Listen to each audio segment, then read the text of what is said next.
Hi, I'm Justin Keay, Field Specialist in Horticulture for MU Extension. I'm here today to give you an overview of organic certification basics for specialty crop growers. It's important to note that a decision to seek organic certification should be carefully considered before beginning the process. We'll review some of the key aspects to consider, as well as some of the basics of organic certification in this recording. The National Organic Farming Handbook, as well as the USDA Guide for Organic Crop Producers, can both be very helpful resources. We're going to link to these resources in the description of this YouTube video if you'd like to learn more. Organic production, as defined by the National Organic Program, is a system that responds to site-specific conditions by integrating cultural, biological, and mechanical practices that foster the cycling of resources, promote ecological balance, and conserve biological diversity. This is just a 1,000-foot overview definition that comes from the legislation.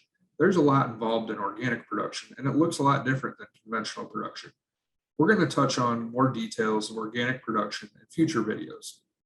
Organic certification is a program administered by the National Organic Program that's required to label, represent, and market crops as USDA organic.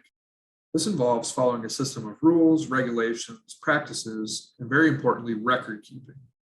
Organic certification can be used to market and differentiate organically produced products from their conventionally produced counterparts in the marketplace. In terms of an overview of what is required for organic certification, following all applicable rules of the National Organic Program is key. Using natural materials and excluding synthetic substances such as pesticides, fertilizers, produce washes, and more. Developing, implementing, and annually updating an organic systems plan, or an OSP. As part of this OSP, you'll have to implement practices to protect biodiversity and the health of soil and natural resources. An initial inspection, certification, and annual re-inspection certification from a certifying agency are required.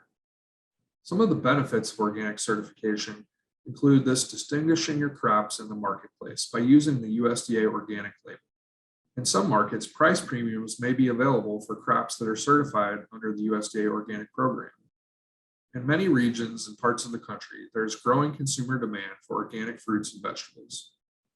Some producers may already be following some of the practices required by the National Organic Program.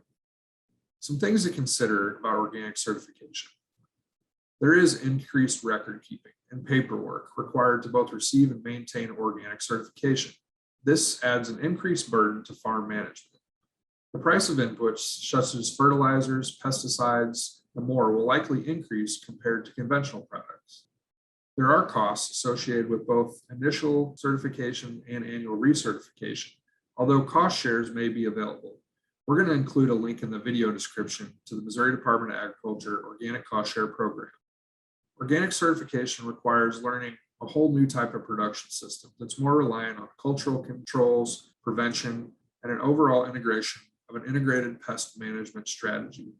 In some circumstances, when we're thinking about pesticides, there's less tools in the toolbox because conventional pesticides in general cannot be used in organic production systems. You also need to ask yourself whether customers will pay more for USDA organic produce. And also, are you passionate about learning and implementing organic production systems on your farm? Some of the most successful organic producers embrace the learning and the challenges that come with implementing organic production systems. You also need to think about land eligibility. If you're growing currently conventional produce on land and you're using any prohibited substances such as fertilizer or pesticides, this land will have to go through a 3-year transition period before crops grown from that land can be certified organic. During this transition, you must follow an organic system plan and work with a certifier, but won't be able to market crops as USDA organic. If you have any questions about organic certification or more, feel free to reach out to me. I'm happy to answer any questions you have.